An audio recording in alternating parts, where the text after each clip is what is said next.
Okay. So $890 a week, if you extrapolate, is roughly 3600 $3600 a month. Uh Not terrible, right?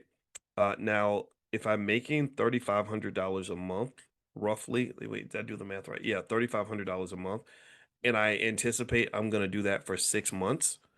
That's a little more than $20,000 that I'm going to make during those 6 months, right? Six times 3,500 gives me 18,000 plus 3,000, which is $21,000. So I'm anticipating that in this little business I created with American Airlines, I'm going to make about $21,000.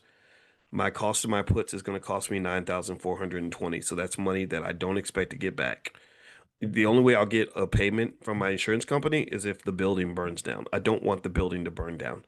I want to be positioned as in a modestly bullish scenario. That's very important to understand. If you're set up in a position where you're gonna make money if your stock collapses, that is not a good position. You don't want to ever have so much insurance on your life that you hope that you're going to die.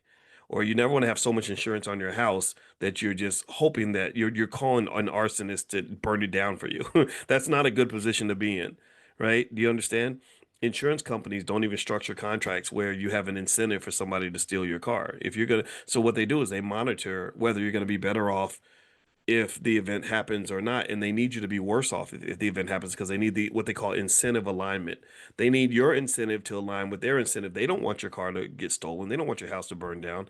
So they don't want you wanting your house to burn down. That's why you have those cities where the owners of the buildings would burn the building down because they realized they would get more money if they just burned it down as opposed to actually taking care of it. So that's bad. That's bad incentive alignment. So you want to maintain incentive alignment with the kind of investor you want to be. Now, you could make it a bearish position though.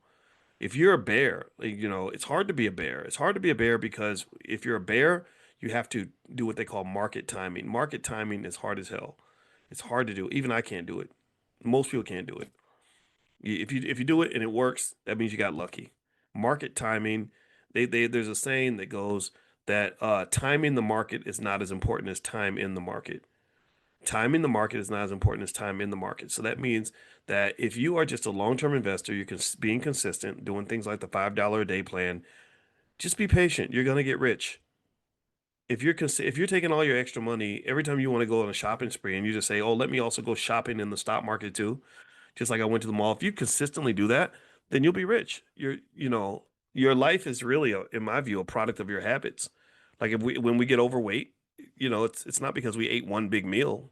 It's because we consistently eat food that makes us fat, right? So or if you're a medical doctor, it's not because you took one class or you studied for 5 straight hours. No, you've been studying consistently for many years. So same thing is true with your wealth. If you're consistently investing and consistently engage in the market in a positive and constructive way, then your wealth will naturally grow. Okay. So, long story short, is this a position I would take? I'm not going to take it just because my capital is allocated, but I wouldn't be mad at you. I don't think this would be a terrible business. I think this would be very straightforward. Now, let me add an enhancer onto this in case you're sitting on some extra capital. You have to have more capital, a bigger capital base to do this. But let's say that you want to make more than $890 a month. Well, here's another thing you could do. You could actually sell a put as well if you wanted to.